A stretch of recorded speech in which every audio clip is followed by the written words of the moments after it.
Welcome to the Dirk Pohlmann Show on today's News Talk Radio, TNT. Willkommen, bienvenue, welcome to the Dirk Pohlmann Show on TNT Radio. And my guest today is Cynthia Chung. Did I pronounce that correct, Cynthia? Yes. Okay. We have met several times now all around the globe with your husband, Matthew, also. And one of the topics that we both share an interest in is really Gladio. So you have written a 5-part series, I think, or was it 4-part? I'm not sure, on strategic culture about it. So what is your take on Gladio? I came to it. I will explain how I came to it, but how would you explain it to your 16-year-old nephew on a family meeting? Yeah, well, for me as well, actually, the first time I was hearing about Gladio spoken extensively was when you gave us a lecture to the Rising Tide Foundation. And I had heard it before, but it had never quite sunk in as to the relevance and the magnitude of it. And then when the Ukraine war had started, in 2022, I began this 5-part series for strategic culture, which ended up becoming a book, The Empire in Which the Black Sun Never Set.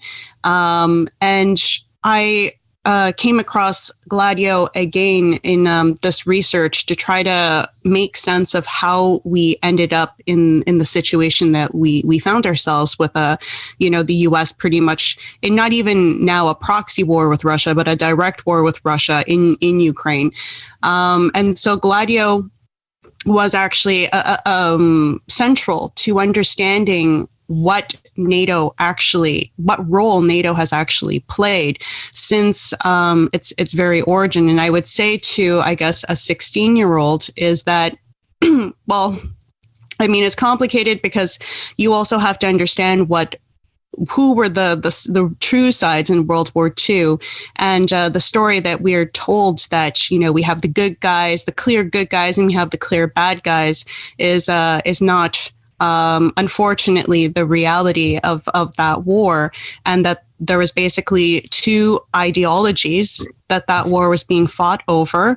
One was that people were seen as something to be ruled over, there wasn't a true idea of democracy, although it often portrays itself as being on the side of democracy, where it was ultimately a fascist outlook that was being shared by many influential quarters within the United States, within Britain, within France, and so forth. And when the war was over and the so-called bad guys, the Nazis and the Italian fascists were defeated, the reality of the situation was that these bad guys were never really, it wasn't supposed to go down that way. And if you look at how relationships were being developed before they became the clear bad guys, because for the longest time, fascism wasn't actually considered a bad word up until a certain point. It was really the communists, and especially, the Stalinists who were considered bad, and later on equal footing with Hitler. So when World War II was so-called over, these alignments again with a fascist ideology started to again work with the Allied forces pretty much right away, even overlapping with the war, as we saw the case with Greece, where you had Britain intervening in Greece while World War II was ongoing in support of the Nazis against the communist resistance. Yes. You had things like this that started to develop after World War II, which were the stay-behind armies, which arguably had a good purpose initially, which was they were set up in case Germany was to win, that we would have all of these resistance corps set up throughout Europe.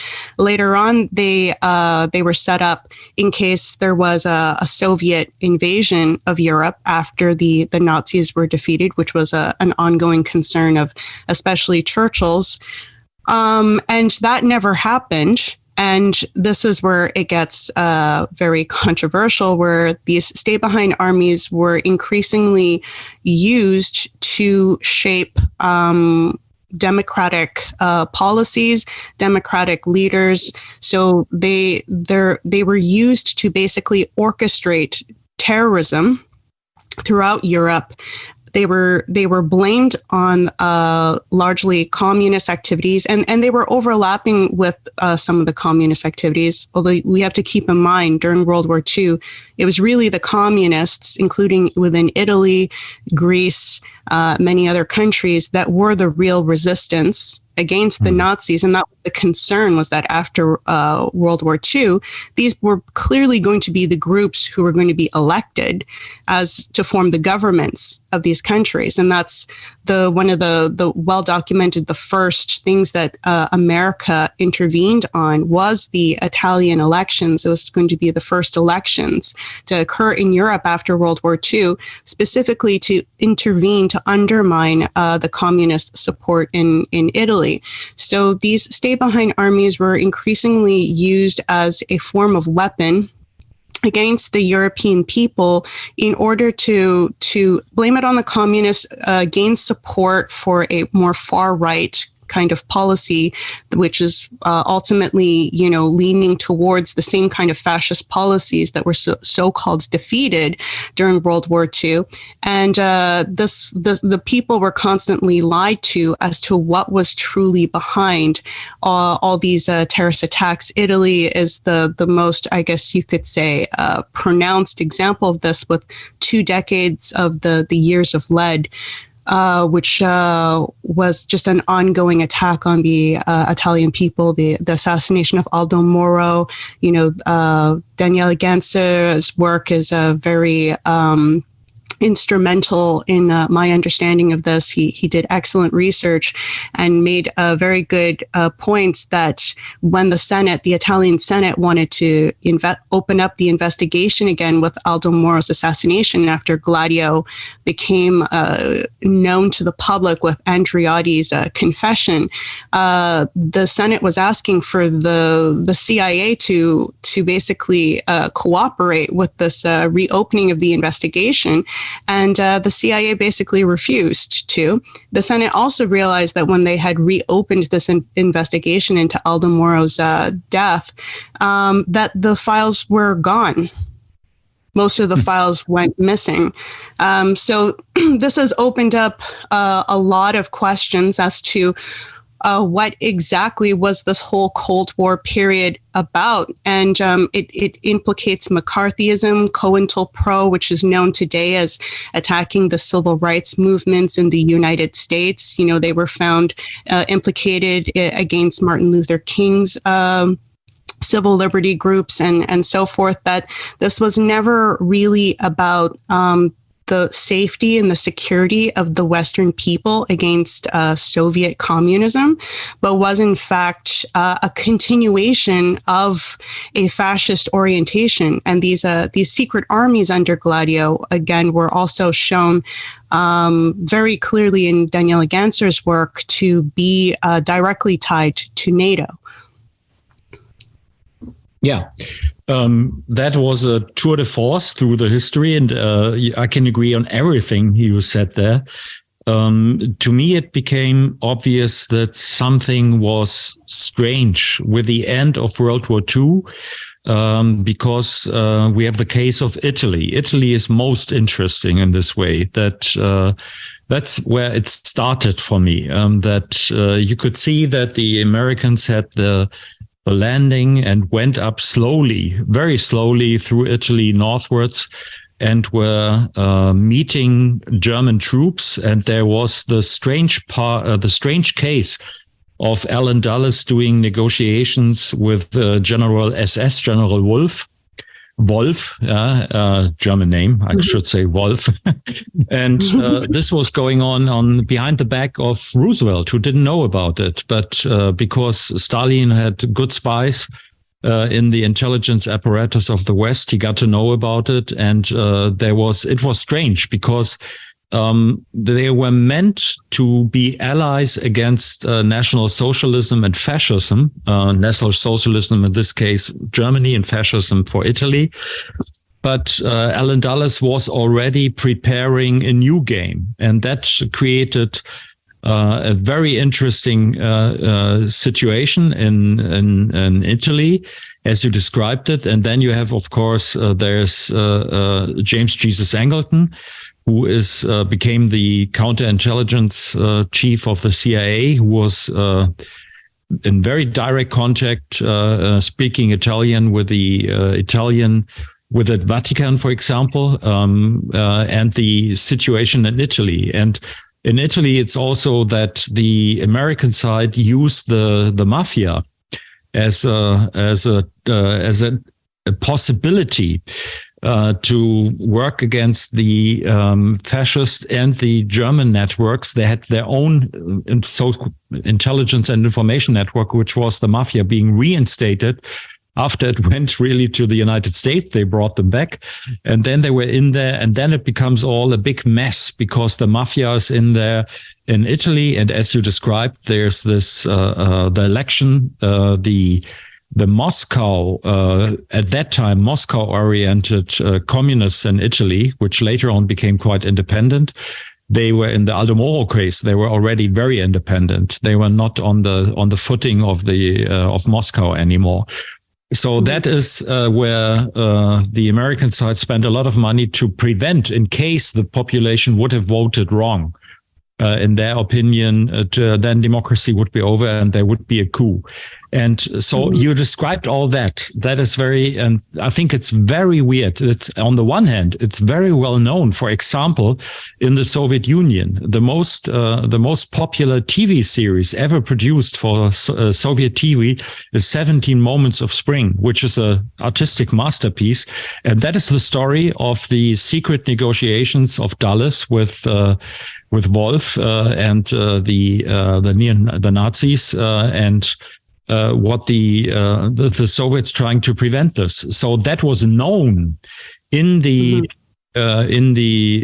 eastern part, but not in the western part. And then I noticed, I don't know if you put that in connection, I'm not sure, but there was this Operation Unthinkable, where Churchill at the end of World War II told his general staff that there would be a possibility to continue the war, but use the German troops and especially Waffen-SS troops under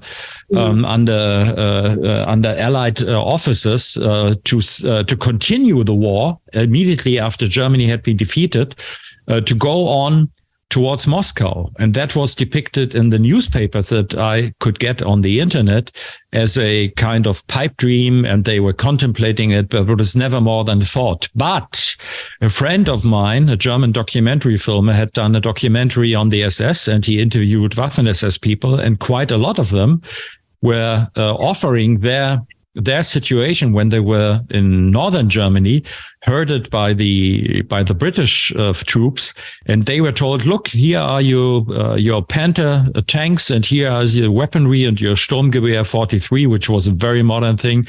And in a few weeks, we'll go together to fight the Soviets." And they were telling that. And for me at that time, it was difficult to believe, but it became stronger and stronger.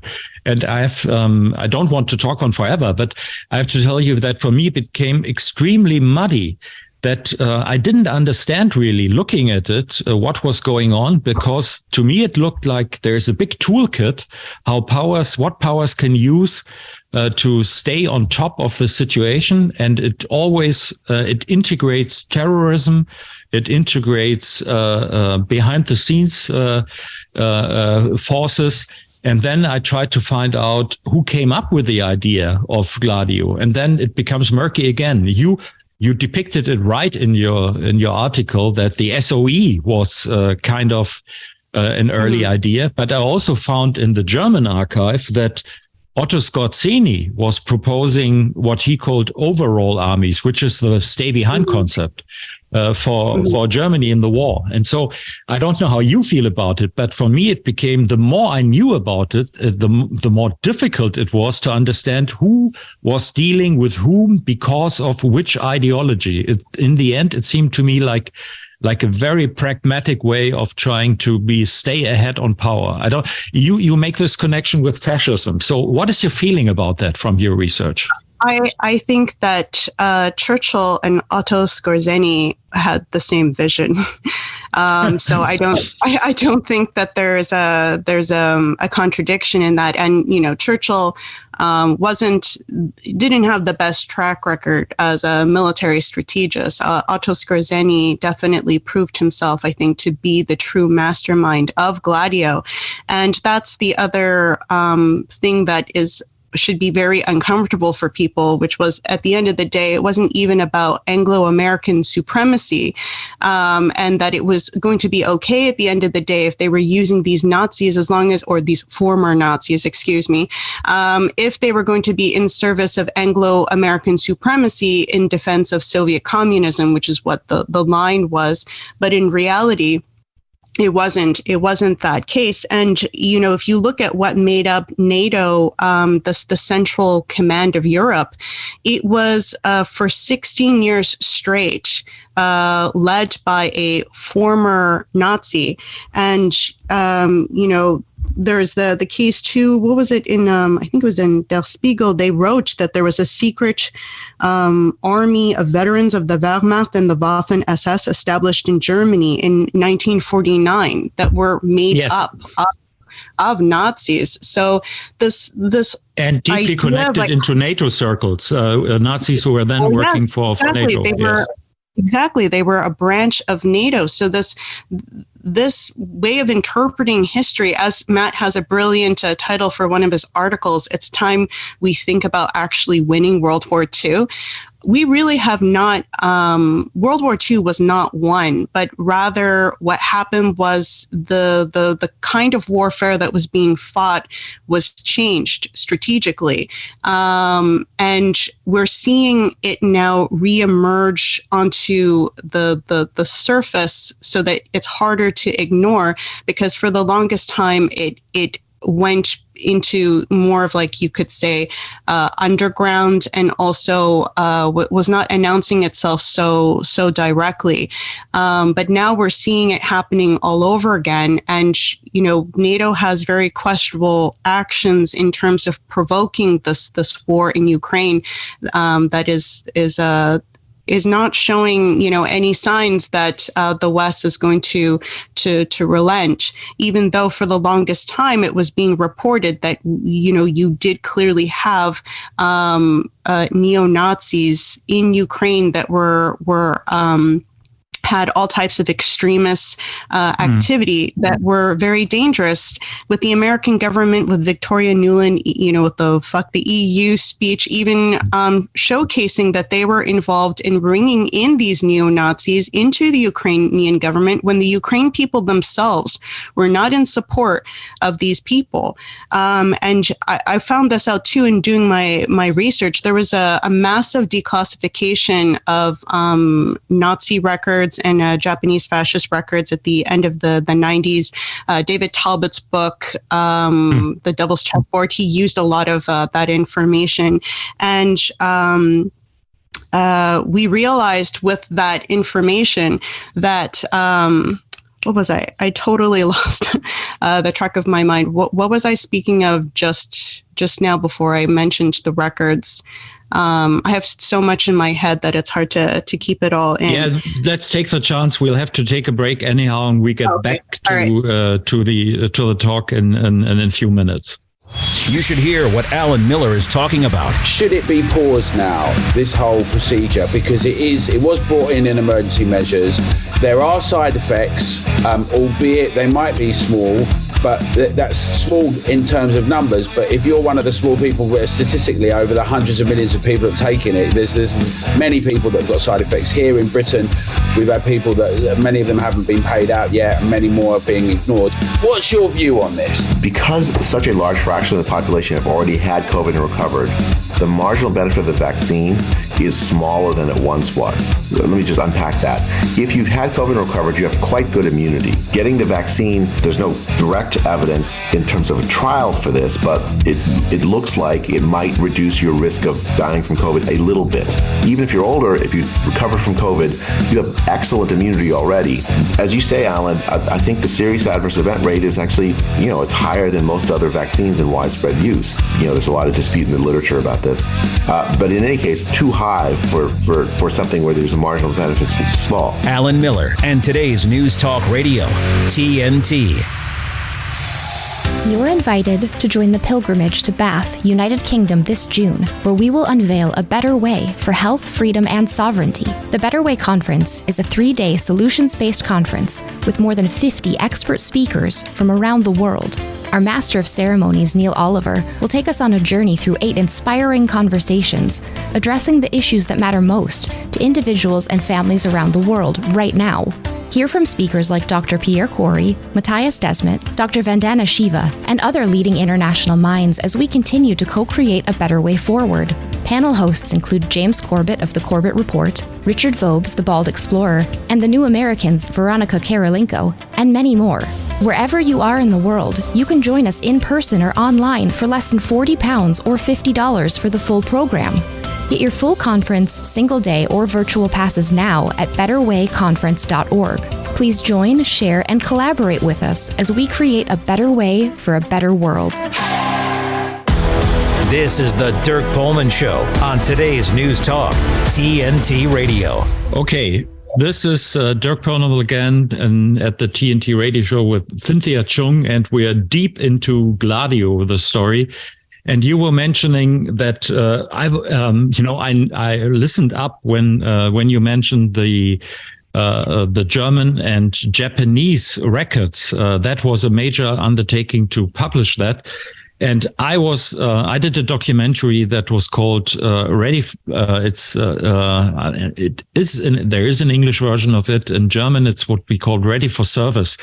That is about the use of Nazis and fascists by the Allied forces, and it's really it struck me how immediately, for example, the fascists, the Flottiglia Decima Mas, from Prince Valerio Borghese, who became the leader of the Italian neo-fascists, he was immediately he was a kind of a superhero in terms of special operations, because his unit was able to take out 2 battleships in a harbor with just something like 20 frogmen, so kind of Navy SEALs you would call them today. The Italians invented that, and the Italians were extremely effective with that. So they were kind of super forces. And here again, now I have to make sure that I'm not going astray, but it was very interesting because the Flottiglia Decima Mas fascists, they were real fascists, and they loved the Israelis, and the other way around. So there were people from the Flottiglia going to deal with the special forces and considered the Israelis the best fascists in the world. Italy had never the National Socialist way of dealing with Jews. For them, that was ridiculous. The whole idea of racism was not rooted in fascism. That is typically German Nazi style. They ridiculed the Germans for their racist theory. That was nothing for them, but they admired the Israelis because they were so nationalist and they were willing to fight and die for their country and were tough guys. So that became a love affair between the Italian fascists and the Israeli special forces being under training, while Otto Skorzeny was helping both and was doing some training for the Egyptian special forces. It becomes, as I said, you get crazy when you look into it. And that was my point when I looked at it. You were mentioning Daniele Ganser, who did the first academic research on that. Everything else had been done by journalists before. And in a way, his book was received well in academia. But then when Daniele Ganser used the same, I'd say, unobstructed view to reality, to the 9/11 case, he was shunned. And then also as an effect of that, his work on Gladio is considered now bad academia. Daniel Ganser was to become a professor at the ETH in Zurich, which is as high as you can get in academia in Switzerland. And he was a shooting star, a young, brilliant academic who has a way of explaining things that everybody can understand. He was really a marvelous historian, and that ended his career as a mainstream historian. But that is also, I noticed on another strand that I was working on was Wikipedia. And Wikipedia, you could see what they did to the Gladio entry. It was very interesting and very long, and then it was cleaned. It was purged.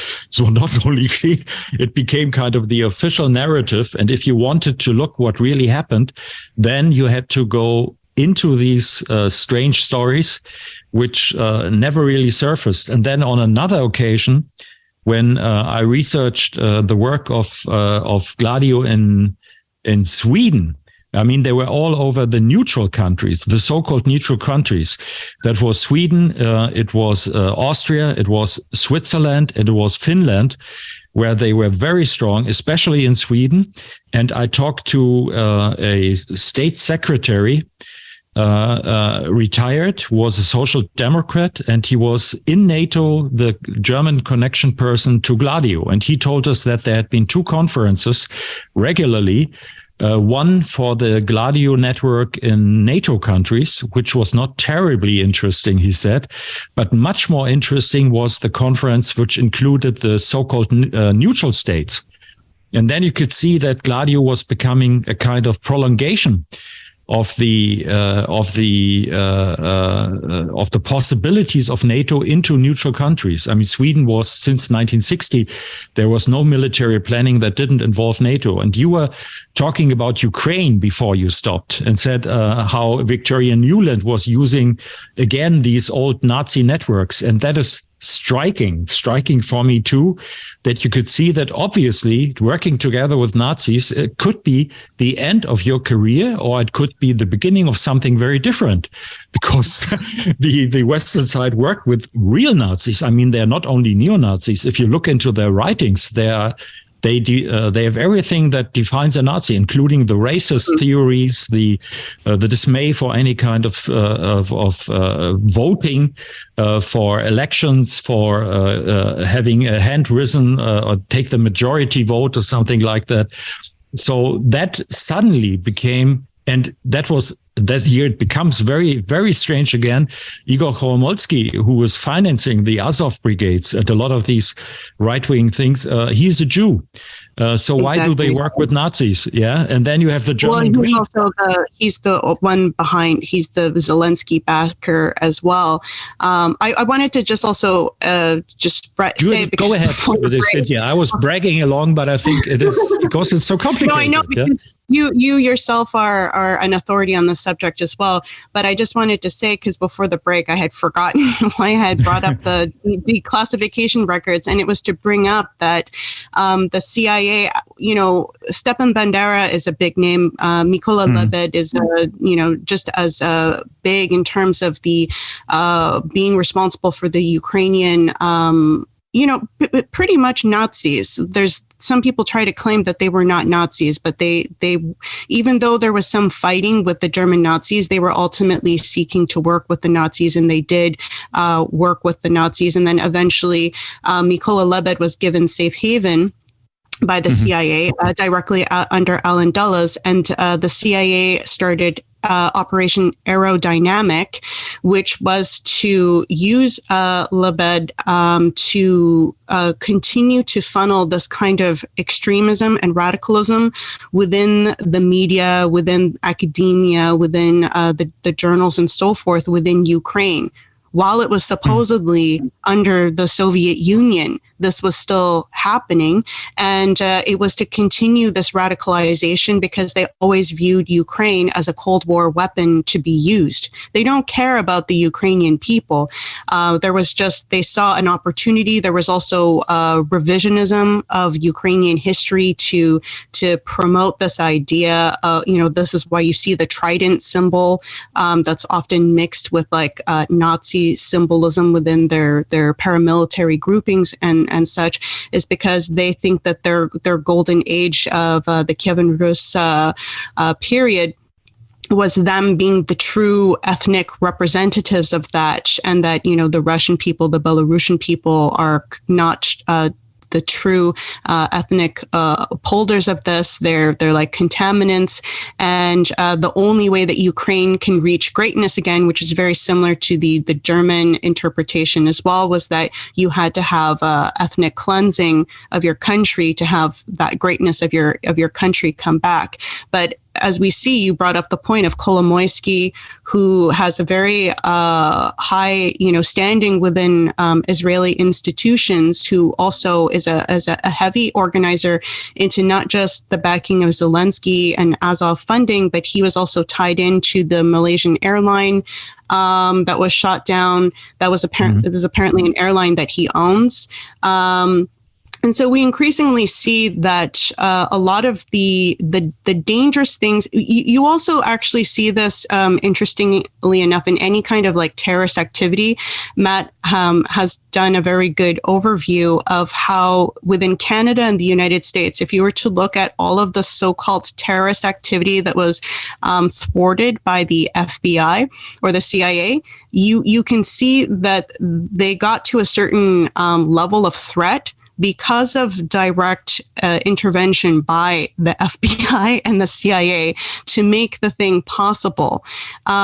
So increasingly, when you look at all of the so-called threats that a democratic, free society is constantly being threatened by, you see that they are actually orchestrations.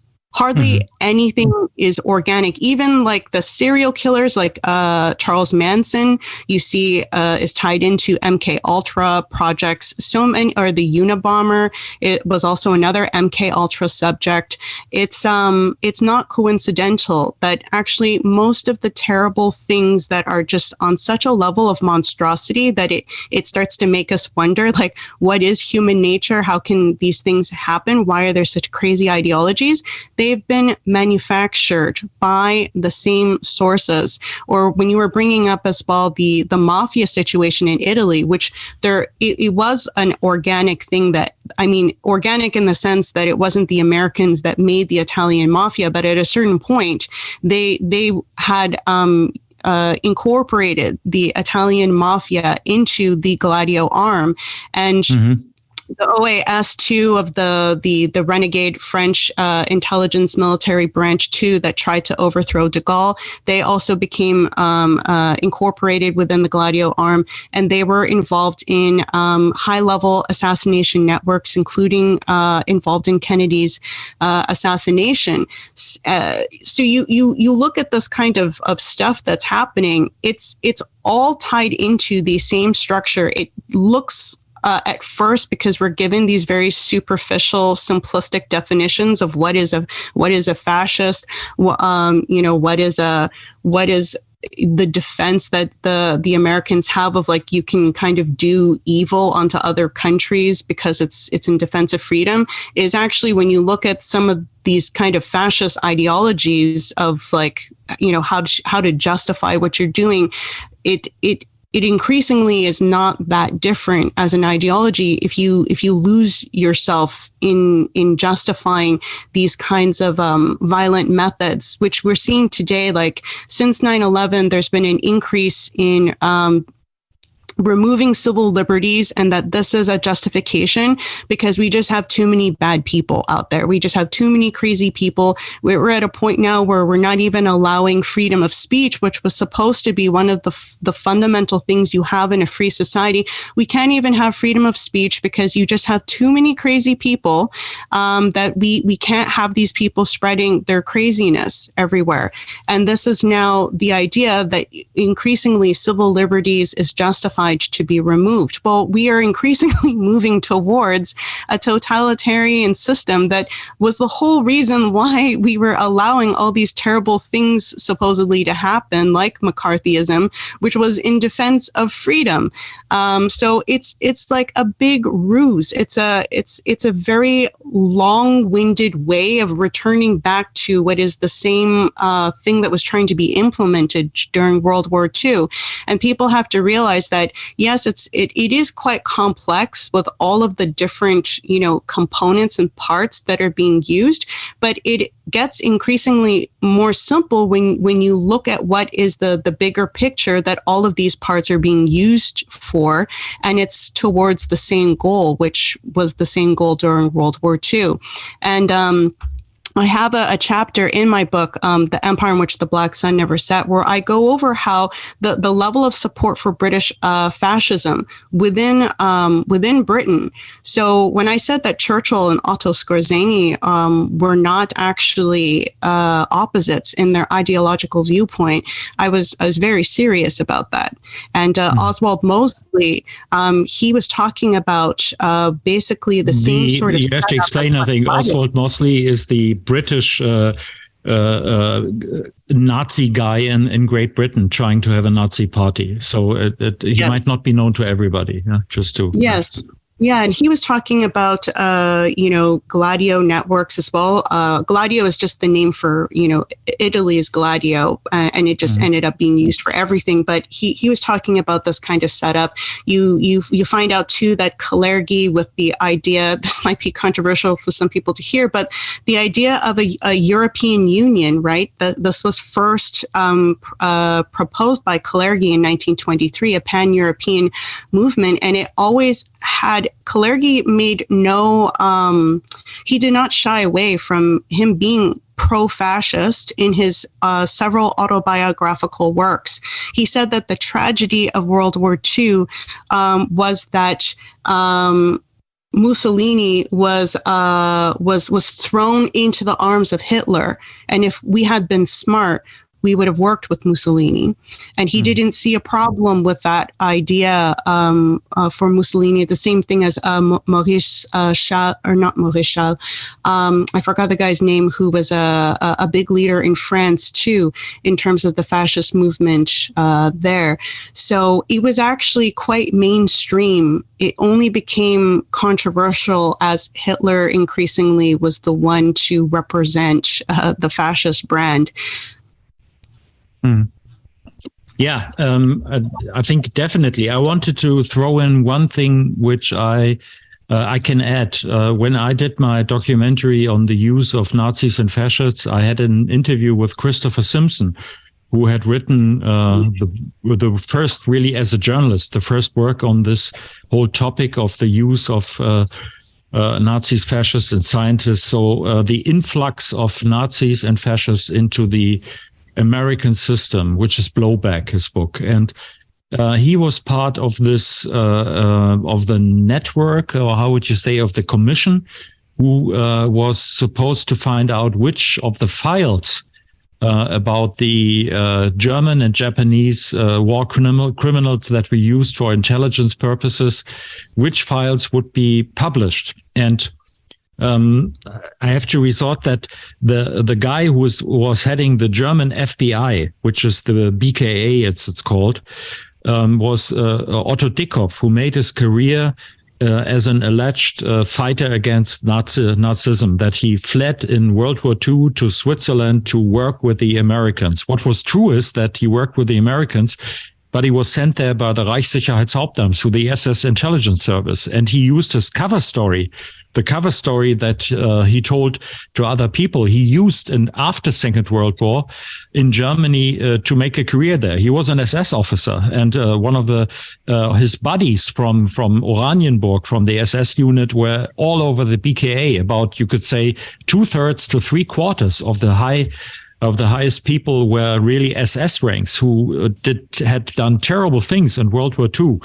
And now it comes, he was not only a right-wing guy and a West German, very good policeman from the BKA, and what you would call an officer, I think in English. He was researching the case of Dickkopf and was presenting the facts, and they fired him at BKA. But then it became, after the networks, really the people that were part of that from Dickkopf were getting into retirement age, the situation shifted. And now there was this committee in Germany that on behalf of the BKA was looking into their own past, into their own Nazi past, and they were going to these files. And I wanted to interview these people about what they found in the files. And then they said, yeah, but there's nothing interesting there from Dickkopf. And he was in connection. Dickkopf was a buddy, a friend, a close friend of François Genoux, which was the leader of the French in Switzerland, of the French-speaking Nazis in Switzerland. He had the rights to the memoirs of Goebbels. So the guy, the head was the chief of Interpol and of the German FBI, was meeting with the guy who was financing terrorist acts in Africa, and they even had an apartment together as young men. So they were very, very close buddies. So I asked them about that, the committee, and they said, there's nothing in the files. It's all. And I said, what is in the files? And they said, it's all talk. It's the nonsense talk of intelligence services. And I was a little astonished. I said, could it be that you underestimate the intelligence services? And that was not. And then I went to the United States and I asked Christopher Simpson the question, because I had looked at the files, for example, of Dickkopf, but also he was a CIA asset for all his life until his death then.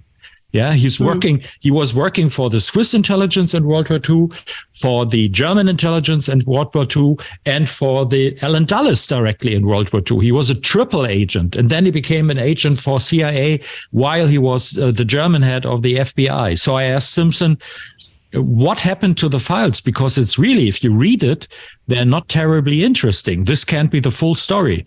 And then Simpson said, very good question. And I said, why? And he said, yeah, because it was what they did is they were sanitizing the files, and all the information that they gained about the actions of foreign governments through legal or illegal use of intelligence was deleted from the files. So the German Commission was working on their basic influx as sources was a purged file. They didn't notice there was purged and came to the conclusion nothing interesting was in there, and that made my head explode, because I thought, this is the way our historians work on these cases. It's hard to not write a satire about it. Yeah, it is so weird what happened there. And then you see Germany, especially, it's very deeply. It has been. Yeah, I mean, the whole thing, the whole German intelligence was made up from Gehlen, who was the head of foreign armies. He was using Russians to fight Russians, and after World War II, because of the filthy things he's done, he was a clear candidate for the gallows. But he approached the Americans and said, look, you can kill me, my words now, or you use me. And it would be much more interesting because the Soviets are your next enemies and you could use them. And they used him, but they didn't really trust him. They used him to get an influx into Germany after World War II. And Gehlen, that is another thing that is in the book that you just mentioned, from the Salon editor. I forgot his name. It's one of the best. David Talbot. David Talbot. He was describing Gehlen offered to do a coup in Germany in case the Social Democrats would get to the government. He was going towards his true masters, the CIA, and said, look, if the German population votes the wrong way, like in Italy, also in Germany, if they would vote the wrong way, and they would vote for the Social Democrats and the Free Democrats who were going for reunification. That was not a conservative issue at that time, but a social democratic left-wing issue rather. And if that would happen for a German reunification before being a true member of NATO, then he would organize a coup. He was promising that to his CIA masterminds, who were a little bit astonished about him. Yeah, but this is, it's so weird. It is so weird that what you said, then you think what I started to think about that the way of democracy that we are told at universities, or that we read or that we get in documentaries, and that what we are told is not what they really believe in. They believe in something different, and that is dark and sinister and has nothing to do with democratic values, with freedom of speech, freedom of thought, with anything that I would say the American Revolution stood for. So that would be my take on it. Yeah. Okay.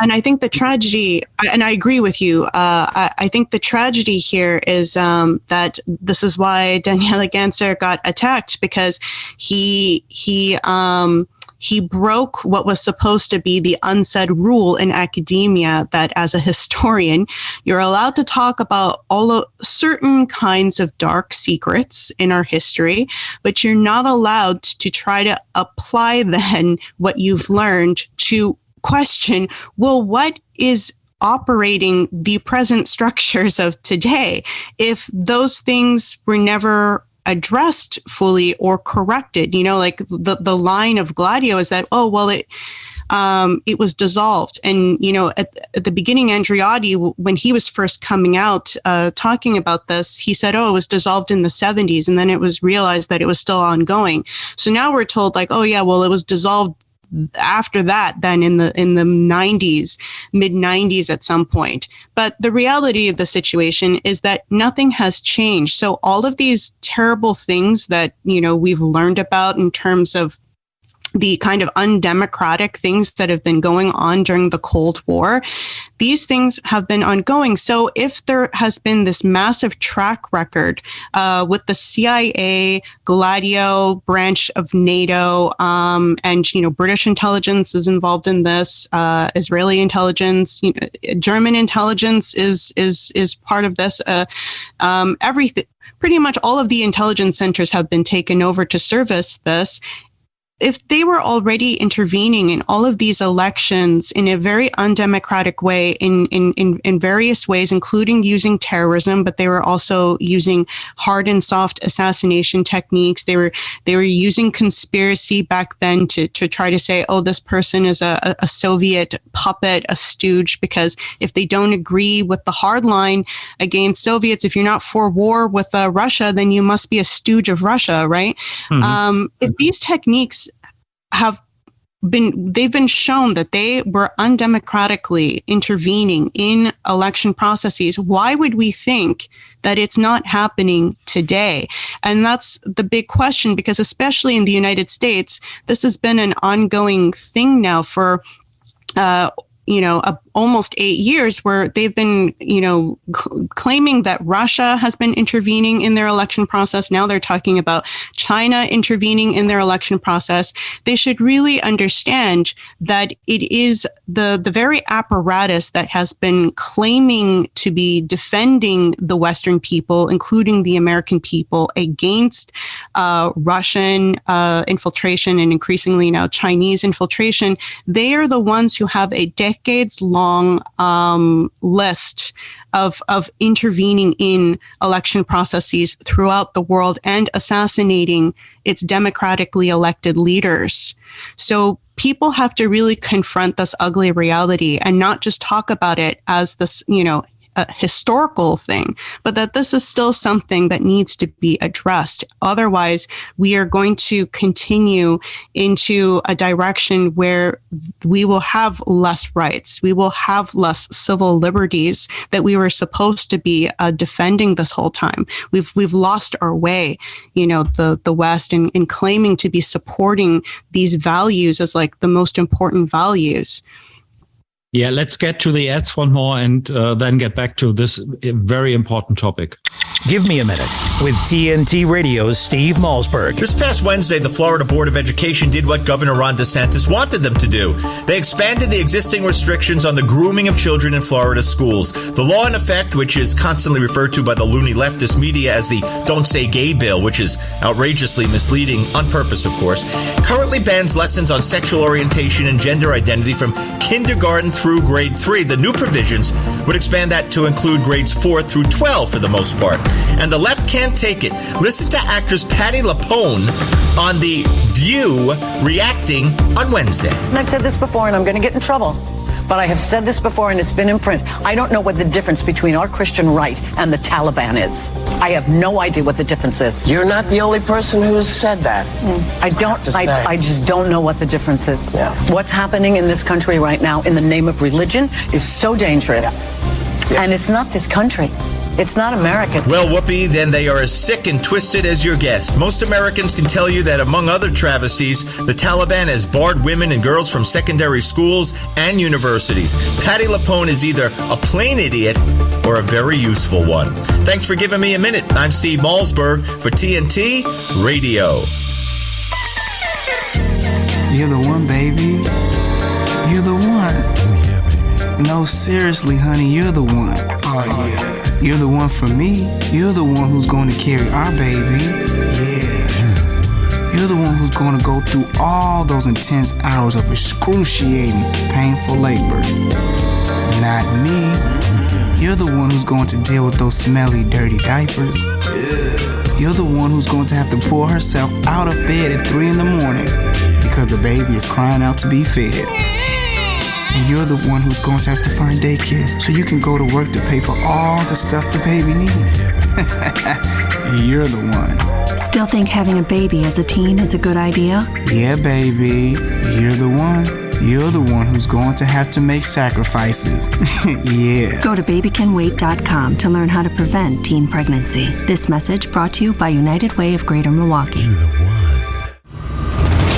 You're listening to Dirk Pohlmann on today's News Talk, TNT Radio. So this is Dirk Pohlmann again with the Dirk Pohlmann Show and Cynthia Chung, and we were discussing, this is really, you came to very similar conclusions that I came, that we have to understand that if we want to have something like what we learn in the universities or read in the school books, or is the set of rules that allegedly is important for us, then we see that we really will have to fight for it. It is not what the reality of power structure is. We have to,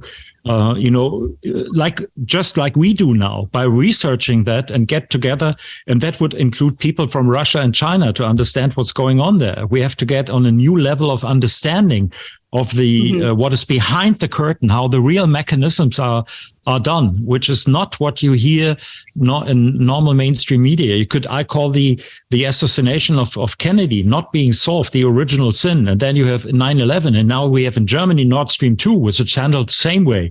Look at the other way. So this is not the way to go forward. If we want to have something which really a lot of people in the world strive for, that is a society where we all can prosper in and collaborate and work together, then we will have to get back to get the control of the states that we live in from these people to ourselves. And it won't be very easy, and it won't be pretty probably.